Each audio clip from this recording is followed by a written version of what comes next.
Hey yo, salut tout le monde les amis, on se retrouve une nouvelle fois pour une nouvelle vidéo et bordel qu'est-ce que j'ai hâte. Donc Iron Man Extremis, j'ai pas de Iron Man classique à part le Invincible, mais Invincible Iron Man, l'armure est pas top. Celle-là, elle est génialissime. Donc regardez-moi cette beauté. Ok, j'ai vraiment hâte, on va ouvrir tout de suite. Let's go. Ah, cette figurine. Alors, qu'est-ce qu'on a dans ce pack les amis? Donc une paire de mains alternatives et des blasters. Ok, j'aurais voulu quand même une tête alternative. On n'en a pas beaucoup des Tony Stark là en ce moment, enfin des Tony Stark récents. On a un peu du vintage, mais avec la coupe voilà quoi. Là j'aurais aimé une tête un peu, voilà, nouvelle, avec les cheveux courts. Bon, c'est pas grave. Alors, les amis, on va voir déjà les mains alternatives. Bon, point alternative, donc point, bon, rien de spécial, hein. C'est bien fait, la texture est bien faite. Ça fait armure, ok, les blasters, ça on connaît déjà, on en a déjà vu. C'est pas les classiques, c'est ceux de Riri. Donc un peu plus concentré au fait, mais bon. C'est pas ça qu'on veut voir, c'est cette boutique. Donc regardez un peu les amis, regardez la figurine, regardez son effet métal. Qui passe pas si mal, hein. Ça fait un peu plastique encore, mais c'est pas mal du tout. Je vous montrerai des photos comme d'habitude. Donc ouais, c'est pas mal du tout. Alors, les amis... les articulations, c'est parti. Alors, articulation vers le haut. Hop, vous pouvez y aller parce que c'est l'articulation que j'aime bien. Donc, regardez-moi ça. Hop. J'ai vraiment fait ça, ouais. Ensuite, vers le bas. Génial. 360 exorcistes, on y est. Là, hop. Et c'est ça. Il y a beaucoup de défauts sur cette figurine. Je suis tellement insatisfait, au fait. Je vais vous dire ça en fin de vidéo, mais... Alors... Hop, donc là, vous pouvez pas monter plus haut parce que les épaules bloquent. Pourquoi? J'en sais rien du tout, les amis. Je ne comprends pas comment ça se fait que ça bloque. Alors les amis, on peut prendre l'exemple sur le Thor, au fait. Thor qui avait un système vachement pas mal du tout. Donc qui était pas directement lié à l'épaule, mais plutôt au niveau du torse. Donc j'aurais aimé avoir ça, comme ça. On aurait un peu plus de mouvement et ça aurait été aussi mou que les épaulettes de Thor. Donc même si ça se déchire avec le temps, c'est moins contraignant que ça, au fait. Je trouve ça ridicule.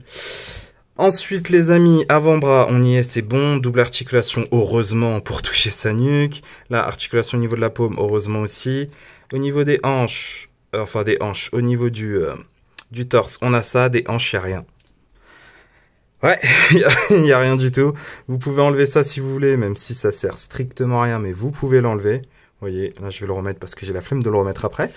Avant cuisse, on a double articulation et au niveau des pieds aussi. Voilà. Ok. Donc voilà. Et c'est ça le problème. L'articulation au niveau des hanches, il n'y a rien. L'articulation au niveau des épaules, c'est très raide. Au fait, je ne comprends pas.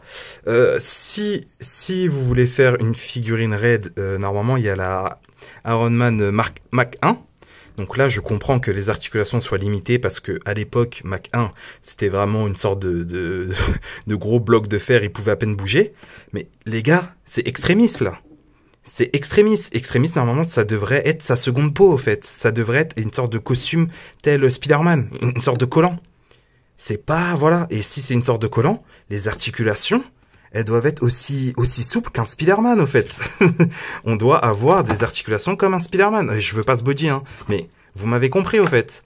Et je trouve ça scandaleux que ce Iron Man soit aussi raide. C'est pas une armure quelconque, Extremis. Et même ces autres armures, elles sont... Voilà, quoi. Et Extremis, c'était le principe que c'est une seconde peau, au fait, que c'est plus fin et qu'il peut vraiment être bien, quoi. Il est vraiment bien dedans, tu vois. Ça limite pas les positions. Là, je vous assure que là, moi, j'étais très pressé de la voir. Et une fois en train de la manipuler, tout ça, j'ai fait « Ah, d'accord, c'est tout ce qu'elle donne, au fait. » Bref, on va la comparer. C'est parti, les amis. Et voilà, les amis, une petite pause. Encore une fois, très limitée parce que je voulais vraiment le mettre de côté, mais... Vous voyez, ça bloque. Génial. Ok. On va la comparer à d'autres figurines, les amis. C'est parti. Et voilà, les amis, alors avec Thor, héros de Galactus et Spider-Man. Donc, ça a l'air d'être plutôt accurate. Normalement, Iron Man est assez grand, dû à son armure. Sans son armure, il est un peu plus petit.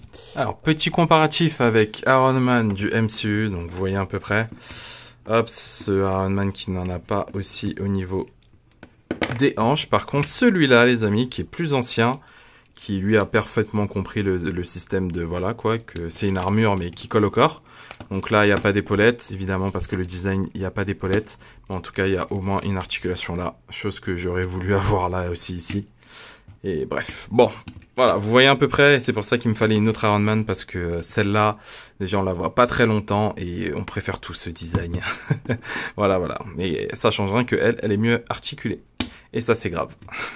Ok, et voilà les amis, donc là on compare avec la Captain America et la Goku. Normalement, Iron Man est légèrement plus grand que Captain, là on dirait que c'est l'inverse. Je suis pas très fan, c'est pas très accurate. Mais normalement, je crois qu'il est légèrement plus grand parce que son armure le grandit un peu. Ok, mais vu que c'est l'extrémiste, peut-être qu'il a la taille en taille normale. Hein. Ok, bon. On va conclure les amis, même si vous avez entendu mon coup de gueule avant. On va conclure parce qu'il a quand même des points positifs.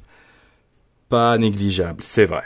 Allez, c'est parti. Alors les amis, en conclusion, qu'est-ce qu'on en pense de ce Iron Man? Je suis déçu. Je suis déçu.